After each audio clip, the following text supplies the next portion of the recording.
Hello students, आप सभी का स्वागत है हमारे यूट्यूब चैनल स्टडी विद में। आई होप आपकी तैयारी बहुत अच्छे से चल रही होगी क्लास टेंथ की पिछली क्लास में मैं लेके आया था एक्सरसाइज 4 क्वाड्रेटिक इक्वेशन के कुछ बेसिक्स इंट्रोडक्शन और चैप्टर एक्सरसाइज 4.1 के कुछ क्वेश्चन करवाए थे, दो क्वेश्चन। आज की क्लास में मैं आपके लिए लेके आया हूँ एक्सरसाइज 4.2, जिसमें हम सीखेंगे फैक्टराइजेशन मेथड, जो कि बहुत इंपॉर्टेंट है, जिसमें बच्चे बहुत ज़्यादा कंफ्यूज होते हैं। तो एक्सरसाइज 4.2 में किस चीज़ का यूज़ करेंगे हम? फैक्टराइजेशन मेथड का। फैक्टराइजेशन मेथड में क्या क्या आता है? फैक्टराइजेशन मेथड में आता है middle term splitting method. Factorization में क्या यूज़ करेंगे हम? मिडिल टर्म स्प्लिटिंग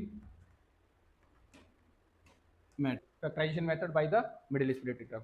ओके, तो इसे क्वेश्चन करके समझेंगे कैसे होगा। जैसे पहले क्वेश्चन में बोला है फाइंड द एक्सरसाइज 4.2 का पहला क्वेश्चन है, बोला है find the roots of following quadratic equation by the factorization. Question ने बोला होगा, अगर इसमें एक और आगे 4.3 में एक और आएगा फॉर्मूला, वो होगा कौन सा? क्वाड्रेटिक फॉर्मूला, ठीक है, जिसमें डिस्क्रिमिनेंट नेचर ऑफ रूट निकालने का आएगा। वो बहुत इंपॉर्टेंट है, वो नेक्स्ट क्लास में मैं लेके आऊंगा उसके लिए, ठीक है। तो देखते हैं इसे फैक्टराइजेशन मेथड को सीखते हैं। पहले सबसे पहला क्वेश्चन क्या है आपका? पहला क्वेश्चन है आपका एक्स स्क्वायर माइनस का 3x माइनस का 10 इक्वल टू 0। ठीक, अब आपको क्या करना है? इसमें फैक्टराइज करना है मिडिल टर्म को। मिडिल टर्म क्या है इसमें? 3।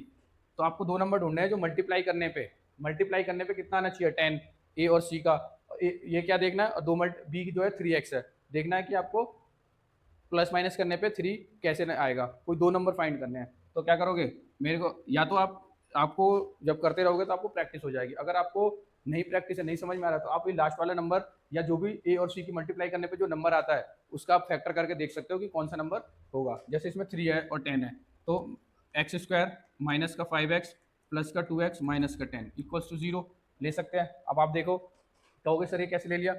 ये प्लस का लेना चाहिए। तो आपको हमेशा ध्यान देना है कि अगर ये संख्या यहाँ पे माइनस की है तो हमें कोशिश करना है कि जो बड़ी संख्या हो माइनस के लिए, ठीक है। अब देखो -5 इंटू 2 करोगे तो कितना आएगा?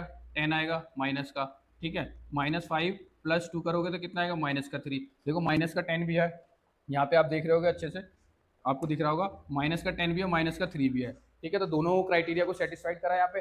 अब क्या करते हैं, इसमें से दो दो का पेयर बना के हम कॉमन ले लेते हैं। कॉमन लेने के लिए इसमें देखो आपको क्या कॉमन क्या होता है? जो दोनों में आता है, दोनों नंबर्स में आते हैं उसको हम बोलते हैं कॉमन। जैसे कि इसमें देखिए एक्स दिख रहा है आपको, तो एक्स यहाँ पे क्या बचेगा? 5 प्लस इसमें क्या कॉमन आ रहा है? 2 आ रहा है, साफ साफ दिख रहा है। ये आप प्रैक्टिस करोगे ना तो धीरे धीरे आ जाएगा आपको, ठीक। तो एक्स यहाँ पे क्या आएगा? 5।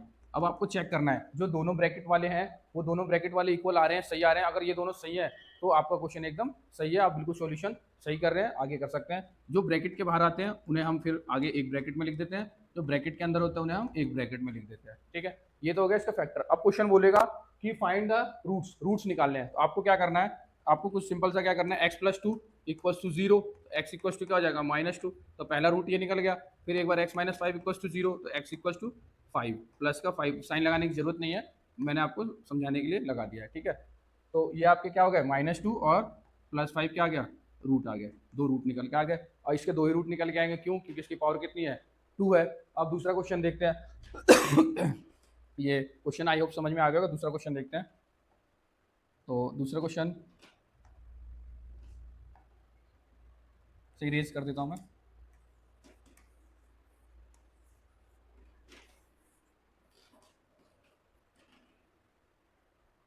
चलिए, दूसरा क्वेश्चन क्या है? दूसरा क्वेश्चन कह रहा है 2x square plus x minus 6। अब आपको देखना है इन दोनों को मल्टीप्लाई करना है। सबसे पहले ए और सी का क्या करना है? आपको मल्टीप्लाई सॉल्व करना है। डायरेक्ट इसी का मत निकालने लगेगा आप, ठीक है जी। तो इसको मल्टीप्लाई करने पे कितना है? 6 इंटू 2 आया 12, ठीक। अब आपको क्या नंबर ढूंढने हैं? दो नंबर ढूंढने हैं जो मल्टीप्लाई करने पे 12 है और प्लस माइनस करने पे कितना है? 1 है।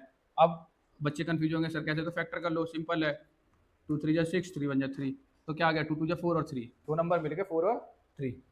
तो लिख दो सिंपल 2x स्क्वायर प्लस का 4x और प्लस का नहीं माइनस का 3x माइनस का 6, ठीक। माइनस का लेंगे क्योंकि 4 अगर प्लस का ले लेंगे 4 और 3 7 हो जाएगा, पर हमें चाहिए 1। तो क्या है? 4 में प्लस माइनस होता है माइनस, 4 में से 3x 4x में 3x जाएगा तो क्या बचेगा? प्लस का x बचेगा। बड़ी संख्या हम इसको भी नहीं ले सकते 4 को, अगर हम इसको बड़ा ले लेंगे तो आप देखो, अगर आप इसको बड़ा ले लोगे, इस नंबर को आप ले लोगे -4x प्लस 3x, तो आपका आंसर किस में आ जाएगा? माइनस में। पर यहाँ x किस में है? पॉजिटिव है, प्लस में, तो गलत हो जाएगा। इस चीज़ों को भी आपको ध्यान में रखना है, इन चीज़ों को भी सवाल को सॉल्व करते समय कहीं गलती ना हो जाए आपसे। अब उसके बाद क्या होता है? सर अब तो मिडिल टर्म स्प्लिट कर लिया हमने इसका, अब क्या करना है? अब इसमें से कॉमन ढूंढना है। कॉमन क्या क्या दिख रहा है, साफ साफ दिख रहा है 2 है और एक x है, तो यहाँ क्या बचेगा x, यहाँ क्या बचेगा प्लस में 2x, है ना, यही तो है। 2 से भी कट रहा है, 2 से भी यार, दोनों में 2 कॉमन है।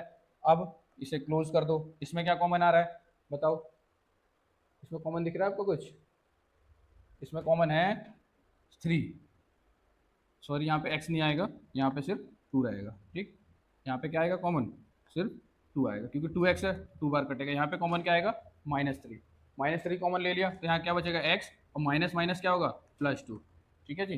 तो 2x - 3 जो बाहर आउटसाइड है वो एक ब्रैकेट में आएंगे, और x+2 एक ब्रैकेट में आएंगे, तो ये हो गया।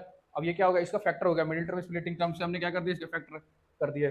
अब हमें रूट्स फाइंड करने हैं, तो रूट्स फाइंड करने के लिए क्या करोगे, 2x - 3 = 0 और एक बार x+2 = 0, तो क्या हो जाएगा, ये 2x + 3 x = 3/2, माइनस का उधर गया प्लस हो गया, डिवाइड मल्टीप्लाई इधर आके डिवाइड हो गया।